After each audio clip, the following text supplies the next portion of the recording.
Em nome do Pai que me criou, do Filho que me resgatou, do Espírito Santo que me santificou, divina vontade, reina na minha vontade. Minha mãe, eu te amo e tu me ama, dá-me um gole da vontade divina para minha alma. Me abençoa, Mãe, para que todas as minhas ações sejam feitas diante de vossos olhos maternais. Amém. Suprema Majestade, eu venho em sua vontade divina, em nome de todos, do primeiro ao último homem que existirá na terra, para dar a ti as homenagens que tens direito, as adorações, os louvores, o amor que cada criatura lhe deve, as ações de graça, fazer todas as reparações por todos e por cada pecado. Venho, Senhor, na tua divina vontade, dou-te a minha vontade humana, por meio do Imaculado Coração de Maria, que possui todos os dons e os frutos da divina vontade. Dai-me, Senhor, a tua divina vontade. Vem, divina vontade, nesta ação que estou a fazer, e em todas as ações que eu farei durante este dia. Amém, Fiat. Livro do Céu, volume 12, 14 de agosto de 1917. Jesus não fazia outra coisa que dar-se em poder da vontade do Pai. Exemplo da santidade de viver no divino querer. Encontrando-me no meu habitual estado, meu doce Jesus depressa veio e me disse: Minha filha, eu não fazia outra coisa senão dar-me em poder da vontade do Pai. Se pensava, pensava na mente do Pai. Se falava, falava na boca e com a língua do Pai. Se operava, operava nas mãos do Pai. Também o respiro respirava nele. E tudo o que fazia ia ordenado como ele queria.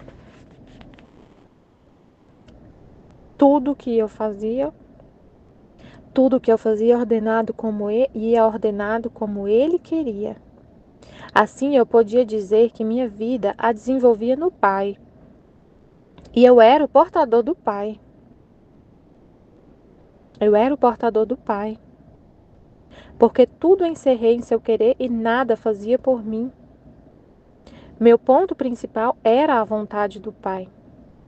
Porque eu não punha atenção a mim mesmo, nem pelas ofensas que me faziam interrompia meu curso, senão que sempre voava mais a meu centro, e minha vida natural terminou em tudo, quando em tudo cumpria a vontade do Pai. Incrível, né?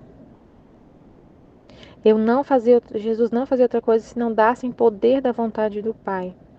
Pensava, falava, operava nas mãos do Pai, o respiro, tudo fazia ordenado como ele queria. Então, se a gente faz. Aí ele falou: assim eu podia dizer que minha vida desenvolvia no Pai. Se a gente faz só o que Deus quer, tudo ordenado como Ele quer, a gente pode falar: Deus é que eu vivo a vida de Deus, eu não vivo minha vida. Eu só vivo a vida de Deus, eu não faço nada por mim mesma, eu esqueço de mim mesma. Como se fosse um exemplo assim, né? Se a gente pode. Quando tem uma pessoa, por exemplo, que é casada, é, ai, gente, um exemplo assim, a gente vê um pai que a vida, a gente fala assim, a vida daquele, a gente tem uma mania de falar assim, a vida daquela pessoa é o filho. Ele só vive pro filho. Ele não faz mais nada, ele só vive pro filho. Tudo que ele vai decidir é por causa do filho. Ele não fala assim das pessoas? A vida de fulano é o filho. A vida de ciclano é a mulher. A vida daquela mulher é o marido dela. Ou então é o trabalho, alguma coisa assim. A vida da pessoa, a vida é. Porque a pessoa só vive pelo outro. Só vive pelo outro. Toma todas as decisões baseadas naquela pessoa. Então faz tudo que a pessoa quer. Então você pode falar que sua vida é desenvolvida nessa pessoa. Tudo é pensando nela. Então eu dou minha vida, tipo assim, a vida. Se tudo que eu faço, tudo que eu penso, tudo que eu falo, tudo é ordenado como Deus quer, eu posso dizer a minha vida é de Deus. A minha vida é de Deus. Tudo que eu tenho é de Deus. Eu só abro a minha boca para falar Se Deus quiser. Eu só ando, eu só uso meus pés para ir onde Deus quer. Só uso os meios de transporte para ir aonde Deus quer, tudo ordenado conforme Ele quer. Se eu trabalho, se eu opero as minhas mãos, eu só uso as minhas mãos, as minhas mãos são de Deus, é só para fazer o que Ele quer. E eu sou portadora da vontade dEle. E é Ele que age através das minhas mãos, Ele que fala através da minha boca, porque eu só quero falar o que Ele quer falar. Então é Ele que fala. O que eu estou falando é a vontade dEle. Então eu estou sendo a portadora da vontade dEle.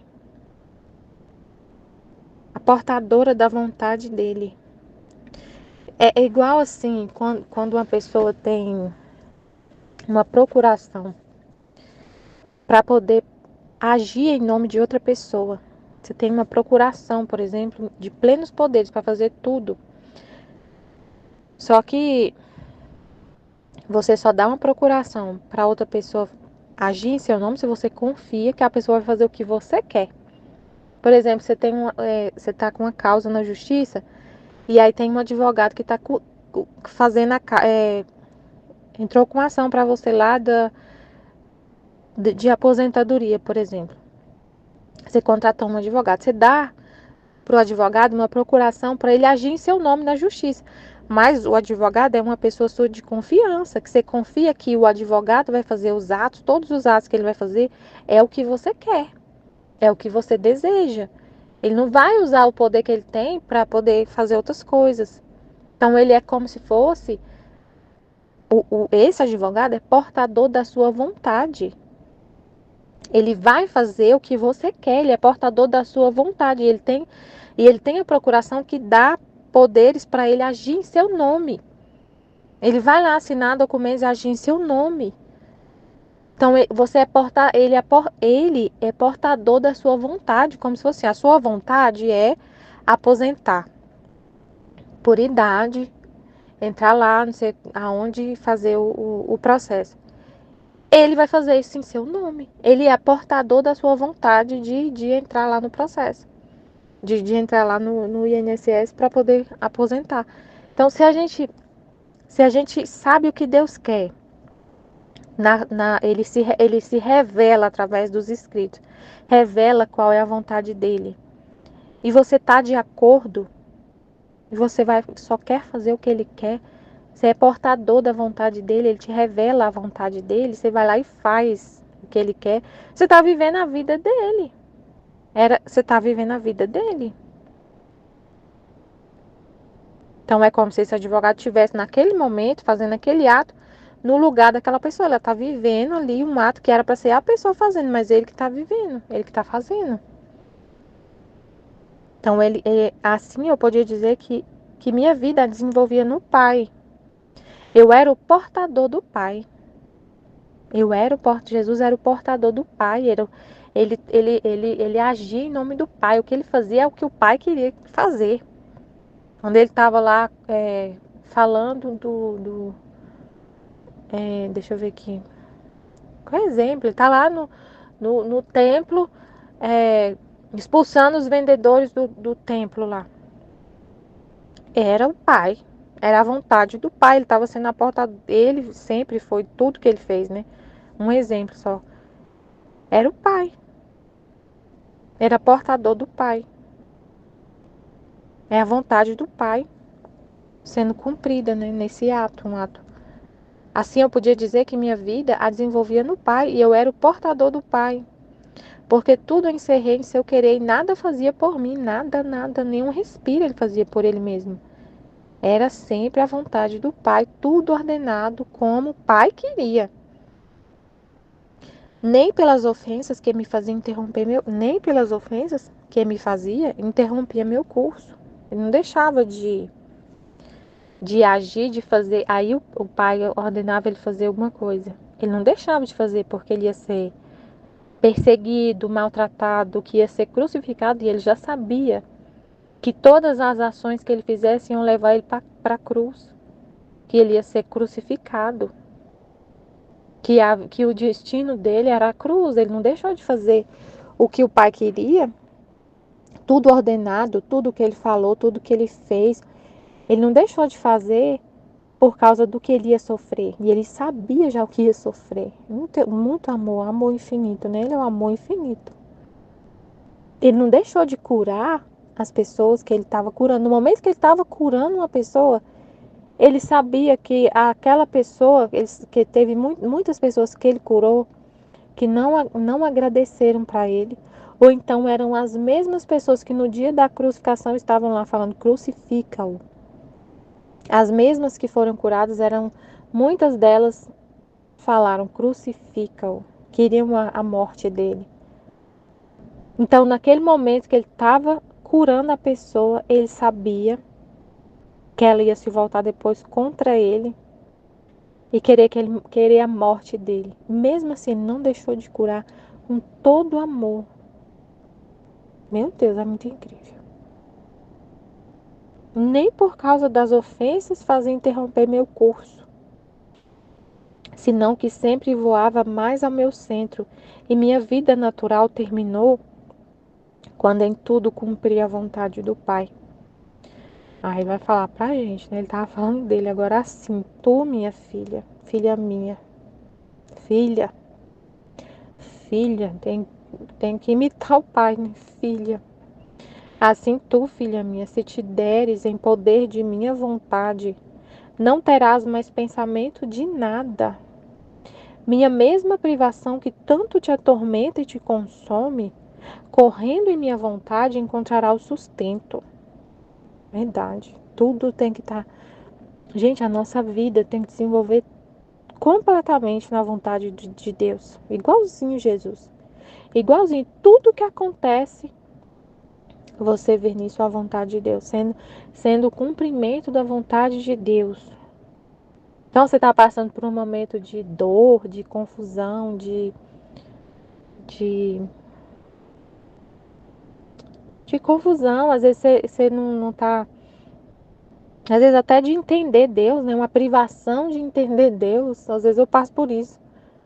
Eu não consigo entender direito. Esses dias eu tava numa situação, eu tava tão lerda. Tão lerda, eu acho que consequência das coisas que eu fiz ultimamente, dos problemas que eu passei. Mas eu aceito tudo. Fico em poder da vontade do Pai. Fico em poder da vontade de Deus. Não pensando em mim, mas eu devia, deve ser isso e aquilo outro, eu devia isso, devia aquilo. Não, é a vontade do Pai. E eu me abandono. Eu me abandono na vontade do Pai. Tudo. E encontra sustento, você encontra sustento. Quando você pensa, é a vontade do Pai, eu vou. Estado de ânimo, né? Que a gente passa, uns estados de ânimo difícil. É a vontade do Pai. A gente vê a situação do mundo e é tão triste, dói tanto quando a gente vê a situação do mundo, quando a gente vê o que as pessoas estão falando, o que está saindo do coração das pessoas, dói tanto. Mas eu me abandono e vejo tudo como Deus quer. Se eu estou chorando, é Deus que está chorando em mim, é a vontade dele.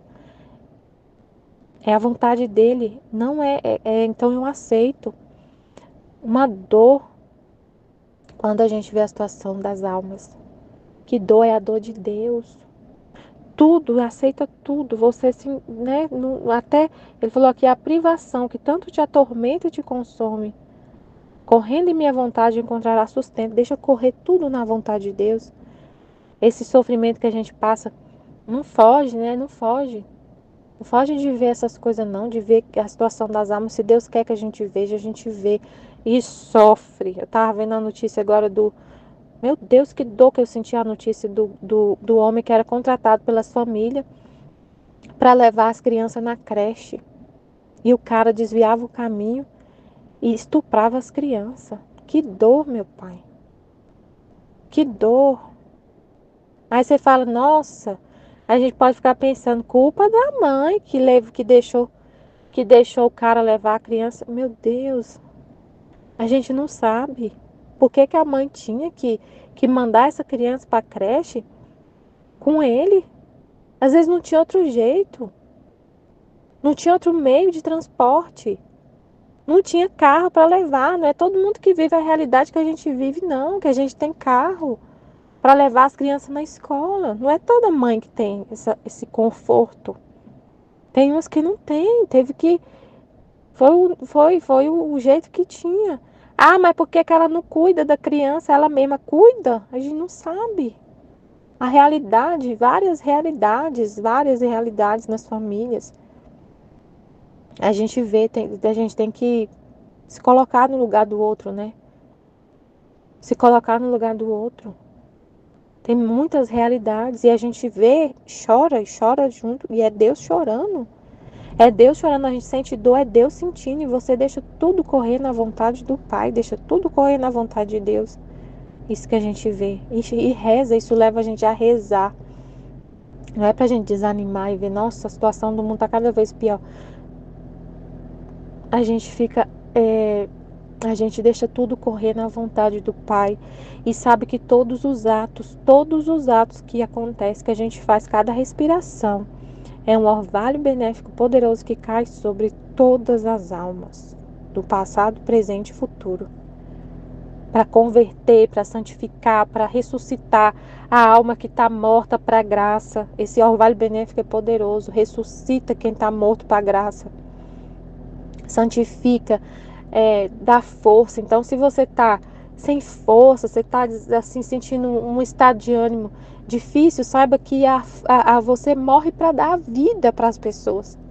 A gente sente às vezes uma morte, né? Uma morte, assim, você vive uma morte, mas você morre para dar vida.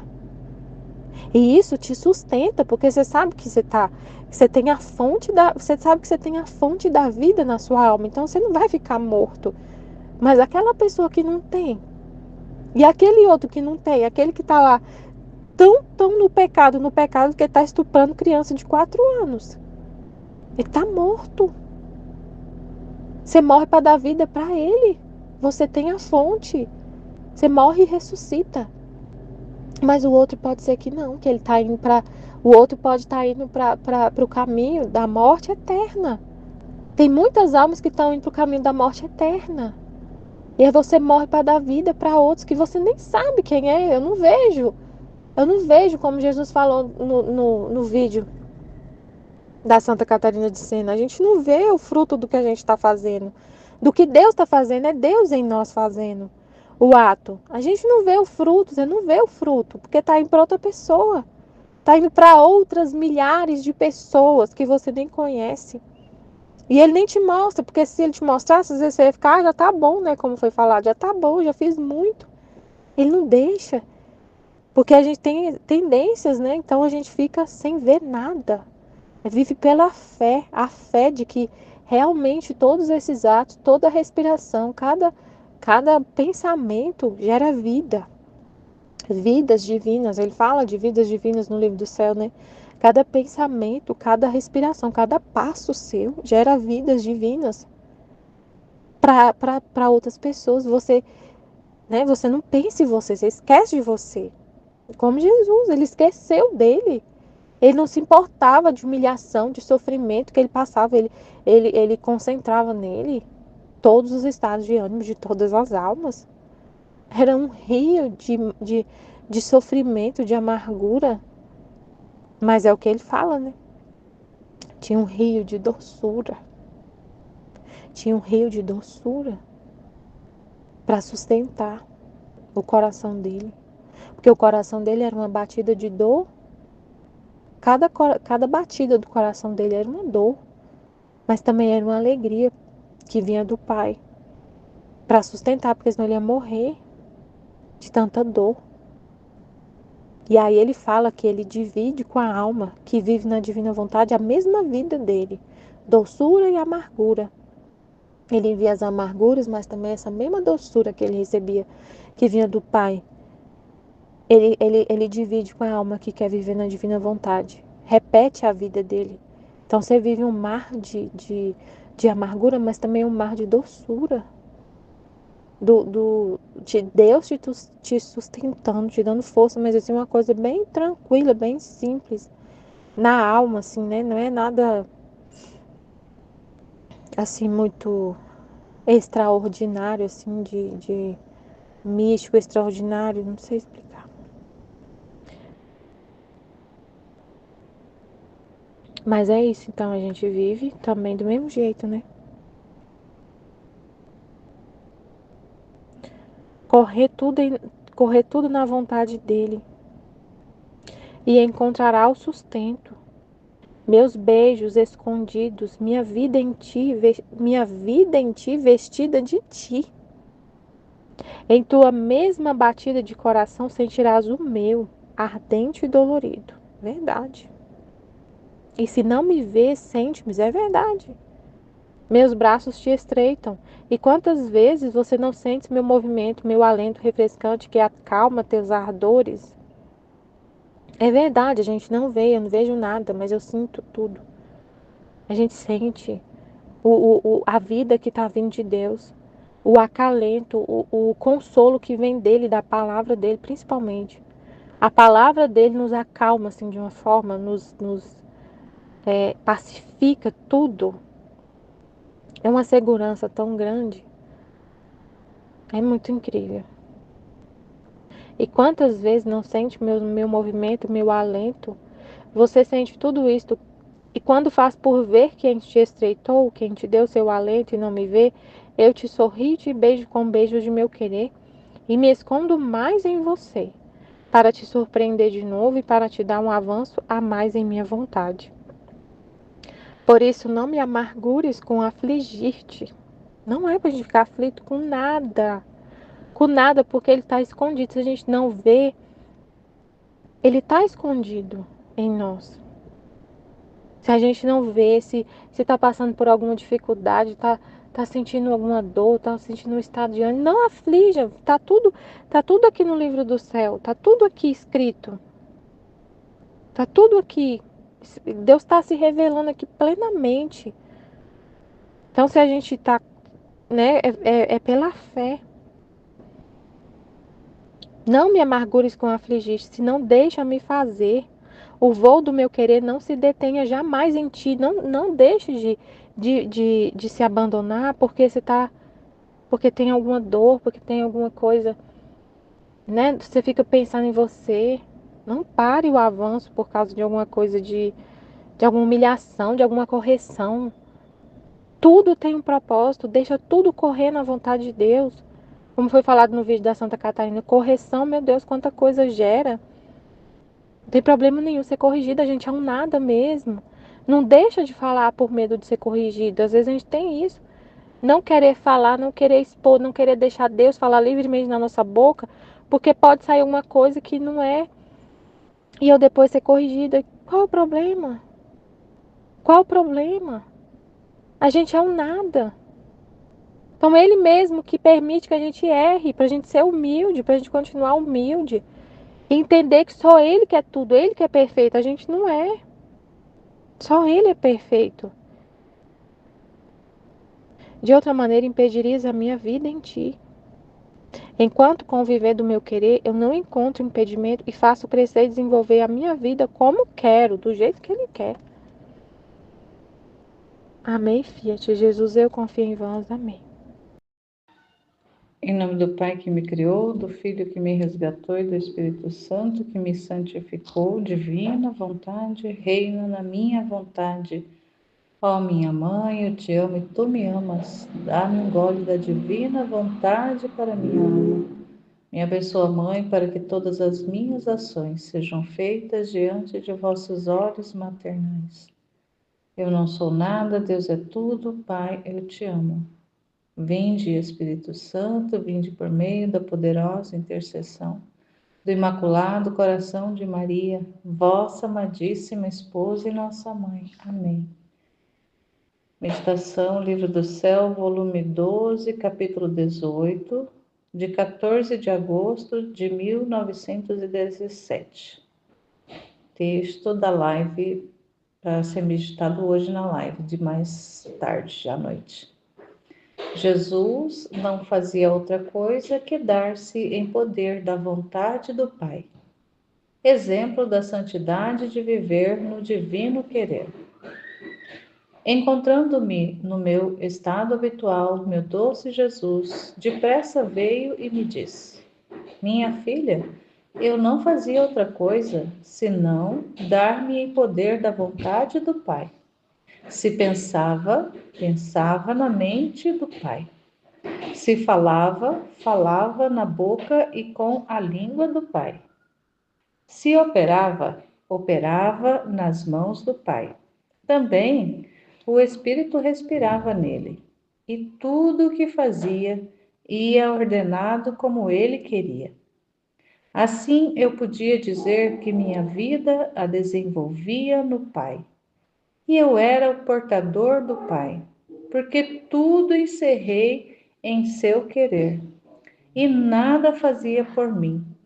Meu ponto principal era a vontade do Pai, porque eu não punha atenção a mim mesmo, nem pelas ofensas que me faziam e interrompia meu curso, senão que sempre voava mais a meu centro. A minha vida natural terminou quando em tudo cumpri a vontade do Pai. Assim, tu, filha minha, se te deres em poder de minha vontade, não terás mais pensamento de nada. Minha mesma privação que tanto te atormenta e te consome, correndo em minha vontade, encontrará o sustento.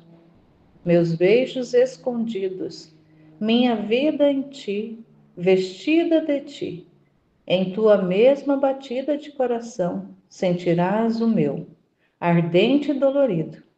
E se não me vês, sentes-me, meus braços te estreitam. E quantas vezes não sentes meu movimento, meu alento refrescante que acalma teus ardores? Você sente tudo isto, e quando faz por ver quem te estreitou, quem te deu o seu alento e não me vê, eu te sorrio e te beijo com os beijos de meu querer e me escondo mais em você, para te surpreender de novo e para te dar um avanço demais em minha vontade. Por isso, não me amargures com afligir-te, senão deixa-me fazer. O voo do meu querer não se detém jamais em ti. De outra maneira, impedirias a minha vida em ti, enquanto, com o viver do meu querer, eu não encontro impedimento e faço crescer e desenvolver a minha vida como quero. Agora, para obedecer, quero dizer duas palavras acerca da diferença do viver resignado à divina vontade e o viver no divino querer.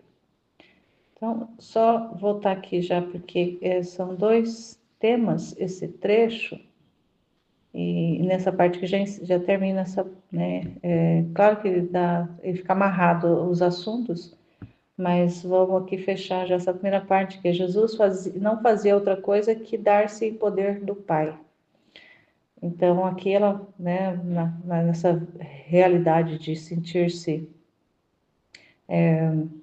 ali sem, né, nesse estado de privação, né? Ela, na verdade, estava ali só relatando que estava no estado habitual dela. E aí Jesus vem conversar com ela e falando que tudo que ele fez no Pai. Tudo que ele fez foi dar-se em poder do Pai. Então, ele ficou todo o período que ele esteve na Terra, né, durante os 33 anos, desde o primeiro ao último minuto, desde o primeiro ao último segundo, desde o primeiro ao último momento que Jesus esteve na Terra, na sua humanidade, ele em tudo fez o que o Pai fazia. Ele pensava o pensamento do Pai, ele falava, né, quando ele falava, era a fala do Pai, era a língua, né, do Pai, era as mãos do Pai, era o respiro do Pai, era tudo era o Pai realizando através dele. Então, em nada na vida dele ele fez por vontade própria, ele fez por si só. Não tem nada na vida dele que seja, esse foi Jesus quem fez. Ele fez dessa forma, independente do que, né, Deus, o Pai, queria. Em nada, tudo ele fez somente o que Deus quis, né? O que Deus estabeleceu na vida dele. Então ele fala, né? Assim eu podia dizer que minha vida desenvolvia no Pai e eu era o portador do Pai. Então ele ali era um representante, portador, ele era esse que fazia, né, toda a vontade do Pai, ele fazia tudo pelo Pai. Ele era ali um representante do Pai, ele era, até mesmo como a Michelle falou na meditação dela, ele era ali aquele procurador, né? Como se fosse que recebia essa procuração, que fazia no lugar procurador, ele faz, né? Ele faz o que o otorgante lá manda, né? O otorgante manda, estabelece lá de poderes o que pode e o que não pode, e o otorgado, que é aquele que recebe os poderes, ele vai lá e executa. E ele não executa o que ele quer, ele vai executar o que é otorgante, que é o que deu a ordem, o que deu lá a autorização, o que deu a procuração, determinou para ele fazer. Então é como se, né, Jesus fosse esse procurador do Pai. Mas a gente sabe que é muito mais do que isso. Falando de procurador, nesses termos, são os termos humanos que muitas vezes a gente usa para poder a gente compreender, porque é como a nossa limitação de entendimento ela esbarra na compreensão ampla, completa do que significa o que ele está dizendo. Então a gente usa de elementos humanos, de elementos da terra, que elementos que são de fácil compreensão para a gente, para facilitar. Mas a gente sabe que é muito mais do que isso, né?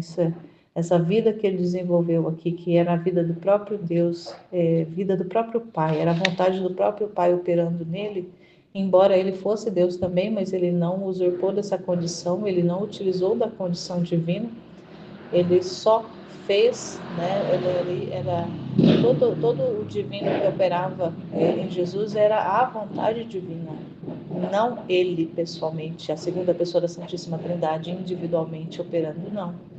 Era ele na humanidade, sendo ali totalmente conduzido, vivendo o que é a divina vontade, que é a vontade de Deus, o que o próprio Pai estava estabelecendo na vida dele. Então, era uma operação, era uma vida do próprio Deus existindo nele, mas nele como um ser humano, na humanidade dele, vivendo aqui na Terra. Então é importante compreender isso, né? Que mesmo ele podendo fazer, né, assumir ali o controle da situação, porque ele também era Deus, mas ele se submeteu em tudo, como diz na palavra, ele submeteu até a morte de cruz. Não foi qualquer submissão, ele esteve totalmente ali fundido, né? Foi essa vida de fusão que aconteceu com Jesus. Na sua humanidade, ele viveu a fusão da vontade divina na vida dele, nos atos dele, nos pensamentos dele, nas ações dele, no caminhar dele, no falar dele. Então, em todas essas realidades, ele era né, Deus, era o Pai ali que fazia isso com ele. Então, ele falando também ali, né, que para Luísa, né?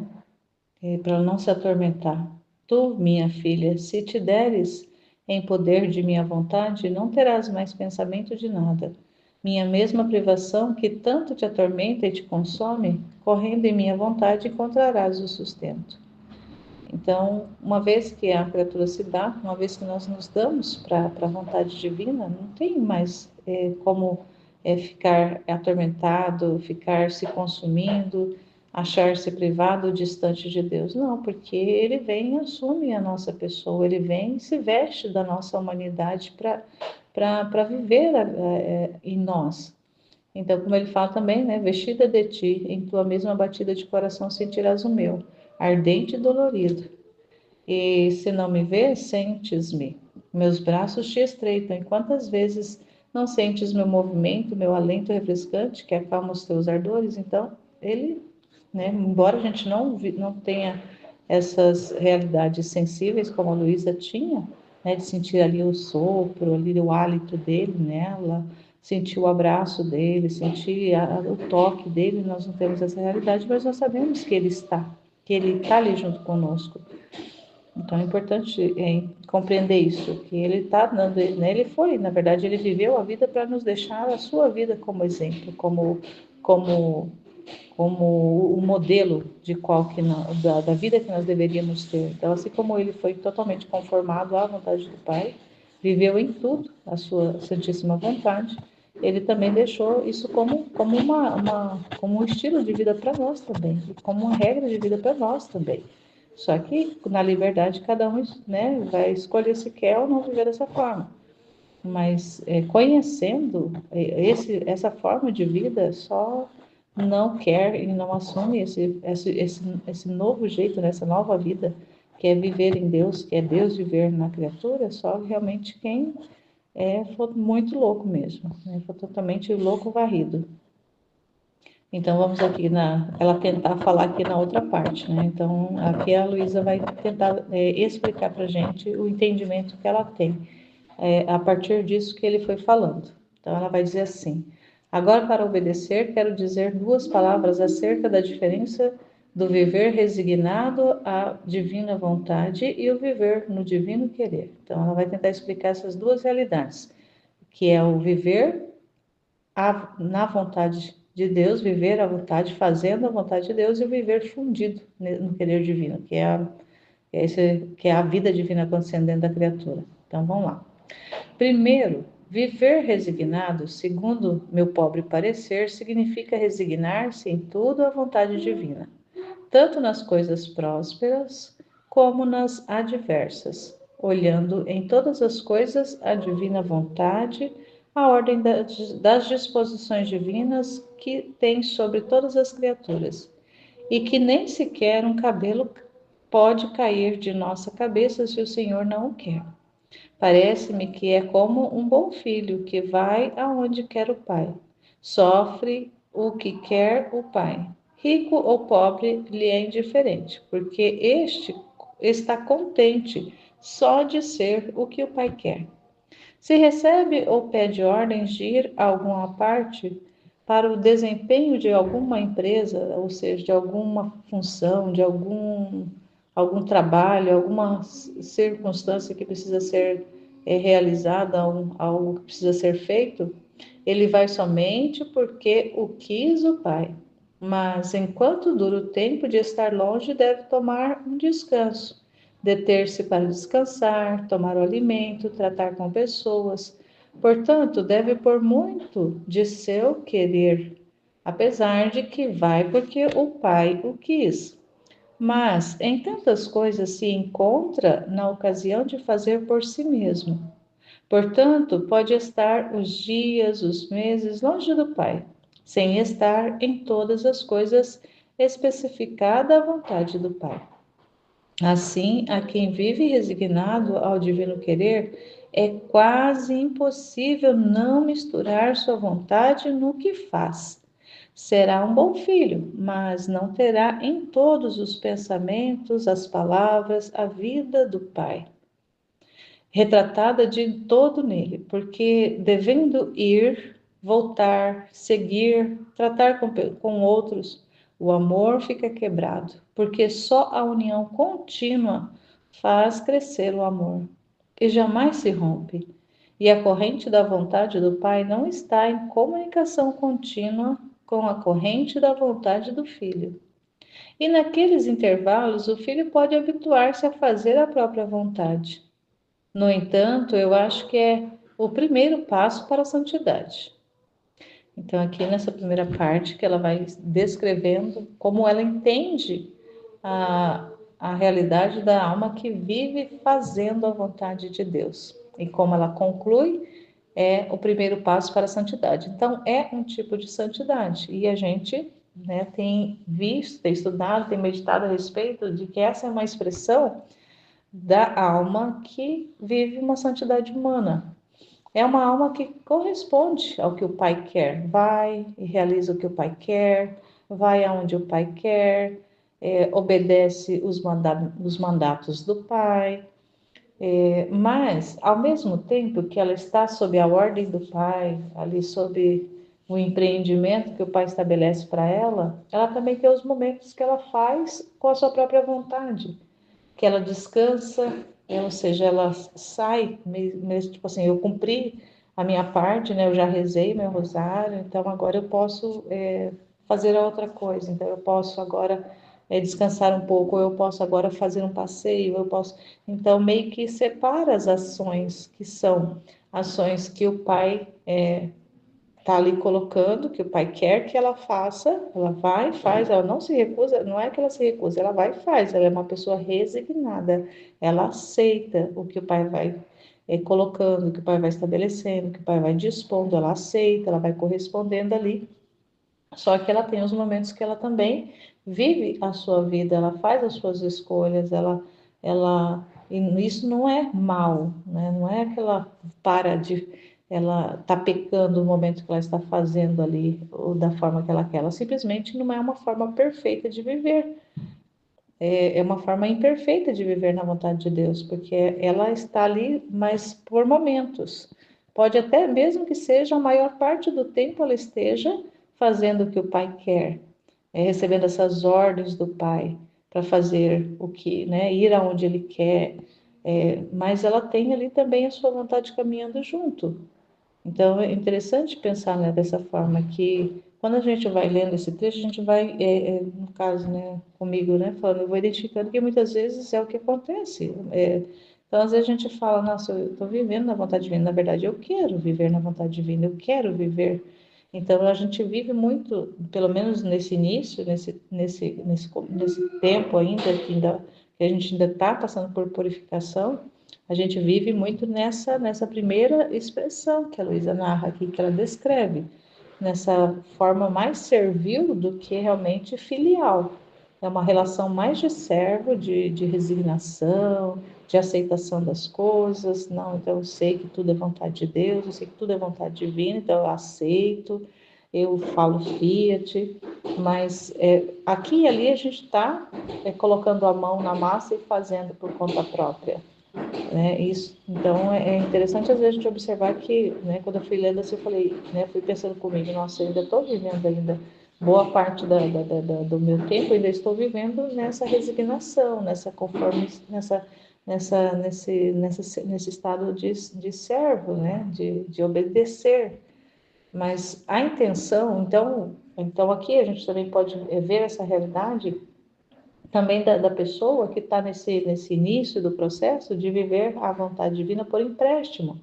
Então, nos momentos em que está vivendo na vontade, não é que não esteja vivendo, no momento que está vivendo na vontade, né, que está ali, que a vontade divina está acontecendo, né, que a vontade querida de Deus está acontecendo na vida da alma, é um momento onde que ela está tendo essa realidade do empréstimo, ainda não é uma posse, né? É um empréstimo ainda. Então, Deus, né, Jesus ali vai emprestando a sua vontade, vai emprestando, né, a sua vida ali, vai dando a sua vida como empréstimo, vai agindo ali através da alma, mas de uma forma que a alma ainda não recebeu a posse desse dom, né? O dom ali está realmente só de uma forma emprestada.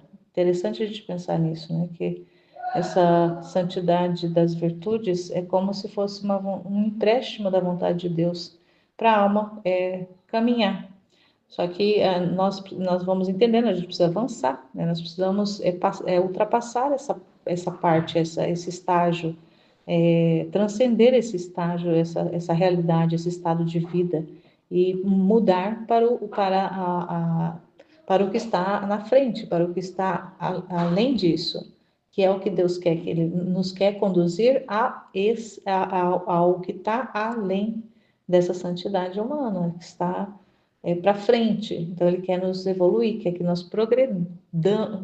progredimos, né, nessa caminhada, nesse conhecimento. Na verdade, essa progressão ela vai se dando com o conhecimento e com a compreensão do que realmente é o que Deus está fazendo. Quem é Deus e o que Deus está fazendo. Então, à medida, por que Jesus correspondia 100% do tempo? 100% do tempo ele viveu na vontade divina, 100% do tempo era o Pai que operava através dele, é o Pai que vivia através dele, porque ele conhecia, ele compreendia e ele amava. Então, por isso foi possível que ele vivesse dessa forma. Nossa Senhora também. E assim é o que Ele quer nos levar a alcançar. É esse estágio, esse estado de vida de conhecimento, de compreensão e de posse do querer, do fazer e do ser dele. Esse estado de compreensão elevada que nós precisamos avançar e não ficar conformado. Nossa, já está bom, né? Eu estou aqui já na santidade, uma santidade, um certo grau de santidade humana, né? Estou nas virtudes aqui, estou uma pessoa virtuosa. Eu já estou resignada, conformada com a vontade de Deus. Então eu estou aqui na obediência, fazendo o que Ele quer. Então para mim já está bom. Para mim aqui já atingi o meu limite. Tudo bem, a pessoa pode até ter atingido o limite dela, mas Deus ainda não, porque Deus é infinito. Então, se Deus fala que Ele pode realizar, que Ele pode fazer, então a alma precisa se abandonar, se confiar totalmente a essa ação da divino querer na vida dela, na alma. Então, não é que a alma vai fazer, a alma se abandona e quem faz é Deus, porque o poder é dele, a vontade é da pessoa, né? A intenção é da pessoa, mas o agir, o poder mesmo de fazer a coisa acontecer é de Deus. Então, não existe isso, uma alma pode ou não pode, não. Vai da disposição. Se a alma está disposta a pagar o preço, a passar pelo processo, Deus vai fazer. Mas a alma precisa querer, estar disposta, querer avançar, querer evoluir, querer atingir os graus, né? Passar por esse processo. E esse processo não é um processo fácil, é um processo dolorido, é um processo muitas vezes que demora, não é um processo que vai acontecer da noite para o dia, não é um então, só que enquanto isso, ele vai nos emprestando o dom, vai dando o dom por empréstimo para nós ir pegando do gosto. Então, à medida que quanto mais a gente vai conhecendo, mais a gente vai pegando gosto pelo dom, mais a gente vai desejando. Aí vai chegar um ponto em que realmente vai acontecer a fusão. Mas isso é um processo e é uma graça, é ele, é uma ação dele, não é uma ação nossa. Então, é mais uma inatividade da nossa alma e uma ação de Deus mesmo. Só que a nossa vontade precisa se mover, precisa desejar esse desejo profundo de que isso aconteça. É o desejo assim mais de que sai de lá realmente da, da, das profundezas da nossa alma, esse desejo de que isso aconteça. Mas esse desejo ele vai sendo alimentado com o conhecimento, com a compreensão de quem ele é e do que ele está fazendo. Então, à medida desse processo, dessa compreensão, é que vai aumentando esse desejo, né, em nós. Então, cada vez que a gente vai entrando num trecho, a gente vai lendo um texto, vai escutando, né, as partilhas, vai ouvindo a escola, as formações, o que ele vai falando, o que ele vai revelando. Meu Deus, quanta coisa maravilhosa, quanta coisa assim que para nós pensarmos assim, vivendo humanamente nesse mundo, a gente não alcançaria esses conhecimentos nunca. E a gente está vendo que, nossa, quanta coisa ele vai revelando para a gente, e isso vai dando tanto, vai aumentando tanto o nosso desejo de fazer parte disso, de estar nisso, não apenas ali servindo a esse plano, mas fazendo parte desse plano, sendo parte integrante do projeto de Deus, é, a, a, sendo ali elemento desse plano, elemento importante nesse plano. Não que a gente seja importante por nós mesmos, mas Ele quer fazer uso da nossa humanidade para que isso aconteça. E é na nossa humanidade que Ele vai operar. Então, é conhecimento, não tem como ser, não tem como a gente achar que basta desejar e as coisas vão acontecer de forma automática. Não vai. A gente vai ver o processo acontecendo, a gente vai percebendo, a gente vai compreendendo, a gente vai se dando conta da evolução, a gente vai caminhando junto com ele. Não é que a gente, né, quando aquela realidade da gente se abandonar como morta nos braços de Jesus, mas é essa morta, mas a alma está viva, ela está viva, né? A nossa vontade está inativa, né? Porque ela se deu, ela se entregou, ela se abandonou, mas a alma está viva, ela está vendo Deus fazer, ela está fazendo junto com Deus, ela está caminhando com Ele, né? Está vendo Ele operar. Então, nossa, como que isso é importante para da gente compreender. E aí, na outra parte, ela fala, né? Segundo viver no divino querer, queria a mão de meu amável Jesus para escrevê-lo. Ah, só ele poderia dizer tudo o belo, o bom e o santo do viver no divino querer. Eu sou incapaz, tenho muitos conceitos na mente, mas faltam-me as palavras. Jesus meu, converte-te em minha palavra, e eu direi o que posso. Então aqui ela pede esse auxílio, né, do verbo, esse auxílio de Jesus, esse auxílio de Deus ali para vir falar nela, porque ela tem as palavras, mas ela não consegue expressar, não consegue verbalizar, não consegue colocar isso, né, transferir isso para fora. Então ela pede esse auxílio, mas é com as palavras mesmo dela que ela vai falar, né? Ela mesma, não é Jesus que vai falar, mas ele vai estar aqui iluminando, né? A gente sabe que é através da iluminação que ele traz para a mente dela. Então ela vai dizer: viver no divino querer significa inseparabilidade. Não fazer nada por si mesmo, porque diante do divino querer se sente incapaz de tudo. Não pede ordens nem as recebe, porque se sente incapaz de ir sozinho e diz: se queres que faça, façamos juntos. E se queres que vá, vamos juntos. Portanto, faz tudo o que o Pai faz. Se o Pai pensa, faz seus os pensamentos do Pai. E não faz nem mais um pensamento do que faz o Pai. Se o Pai olha, se fala, se age, se caminha, se sofre, se ama, também ela olha para o que o Pai olha, repete as palavras do Pai, age com as mãos do Pai, caminha com os pés do Pai, sofre as mesmas penas do Pai e ama com o amor do Pai. Vive não fora, mas dentro do Pai. Por isso é o reflexo e o retrato perfeito do Pai. O que não é para quem vive somente resignado. A este filho é impossível encontrar-se sem o Pai, nem o Pai sem ele. E não só externamente, mas todo o seu interior se vê como entrelaçado com o interior do Pai, transformado, perdido, tudo em Deus. Oh, os voos rápidos e sublimes deste filho no querer divino. Este querer divino é imenso, a cada instante circula em todos, dá vida e ordena tudo. E a alma, espaçando-se nesta imensidão, voa para todos, ajuda a todos, ama a todos, mas como ajuda e ama o mesmo Jesus, o que não pode fazer quem vive só resignado. Assim, a quem vive no divino querer é impossível fazer por si só, mas bem sente náusea de seu obrar humano, ainda que seja santo, porque no divino querer as coisas, ainda as menores, tomam outro aspecto, adquirem nobreza, esplendor, santidade divina, potência e belezas divinas. Aplicam-se ao infinito e num instante faz tudo e depois que fez tudo diz: não fiz nada, fez Jesus.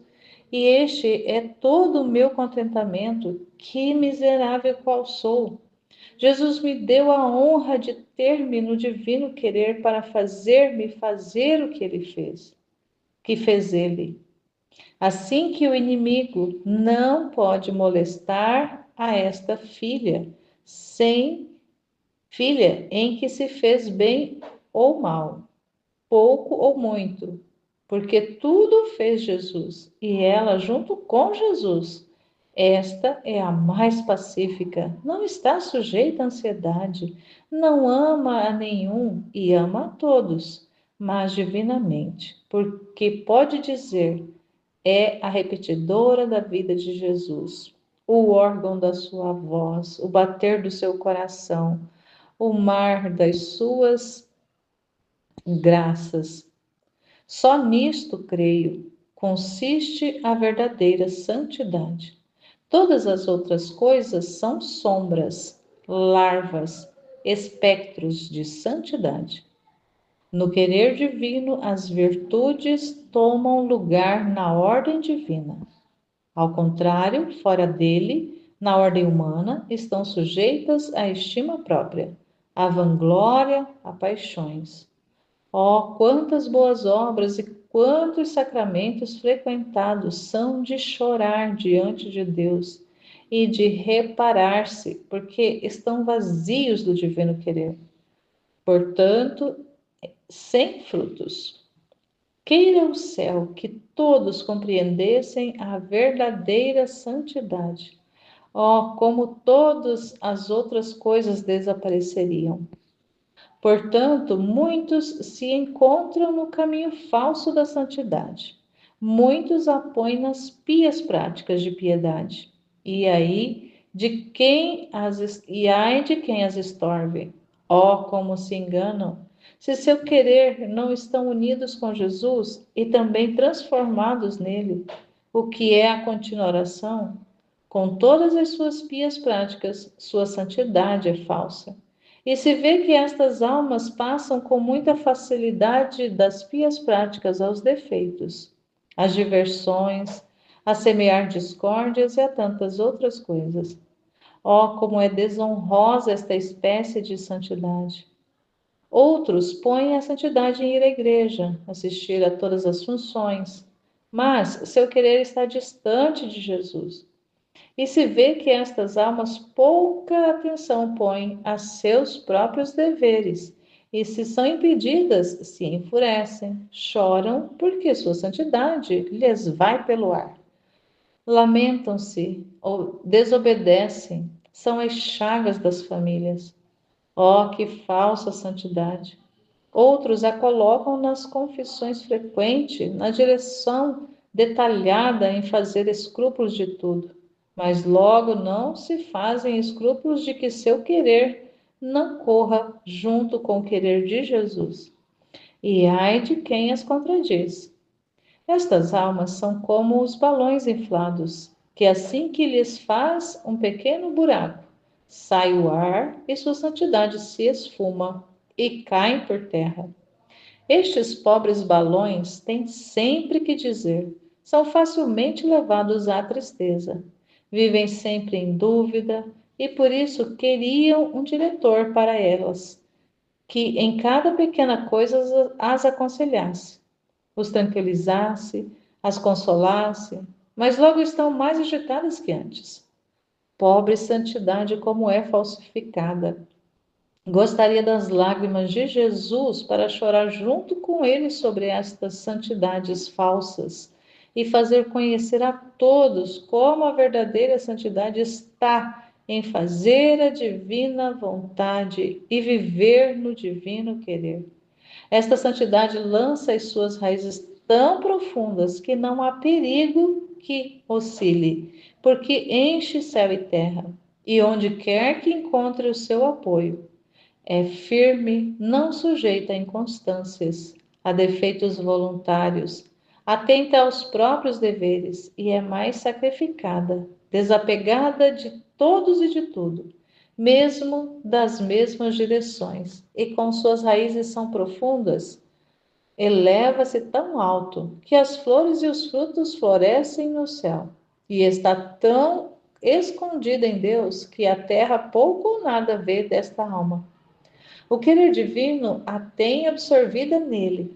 Só Jesus é o artífice, a vida, a forma da santidade desta invejável criatura. Não tem nada de seu, senão que tudo é em comum com Jesus. Sua paixão é o divino querer.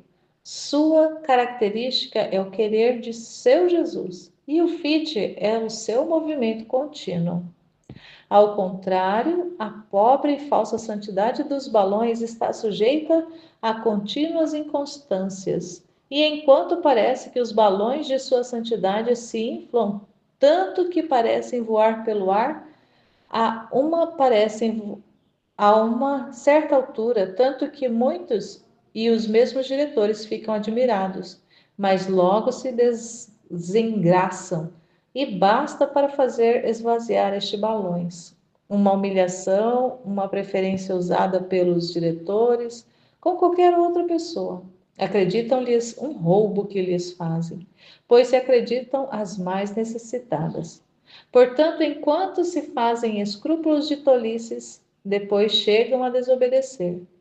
É a inveja e a traça destes balões, que, roendo-lhes o bem que fazem, vai tirando-lhes o ar, e o pobre balão se esvazia e cai na terra, chegando a sujar-se de terra, e então se vê a santidade que havia no globo.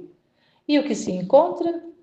Amor próprio, ressentimento, paixões escondidas sob aspectos de bem. E se tem ocasião para dizer: fizeram-se brinquedo de demônio. Assim que de toda santidade não se encontrou outra coisa que um amasso de defeitos, aparentemente disfarçados de virtude. Mas quem pode dizer tudo? Só Jesus conhece os males piores desta falsa santidade, desta vida devota sem fundamento, porque está apoiada sobre uma falsa piedade. Estas falsas santidades são as vidas espirituais sem fruto, estéreis, que são causa de fazer chorar quem sabe quanto ao meu amável Jesus.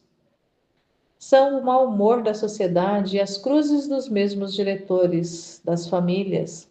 Pode-se dizer que levam junto a eles um ar maléfico que danifica a todos. Oh, que diferente é a santidade da alma que vive no querer divino. Estas almas são o sorriso de Jesus. Estão afastadas de todos, mesmo dos mesmos diretores. Só Jesus é tudo para elas. Assim que não são suplício para nenhum. O ar benéfico que possui embalsama a todos. São a ordem e a harmonia de todos. Jesus, zeloso destas almas, faz-se ator e espectador do que fazem. Nem sequer um batimento cardíaco, um respiro, um pensamento que ele não regule e domine. Jesus as tem tão absorvidas no divino querer que dificilmente podem lembrar-se que vivem no exílio.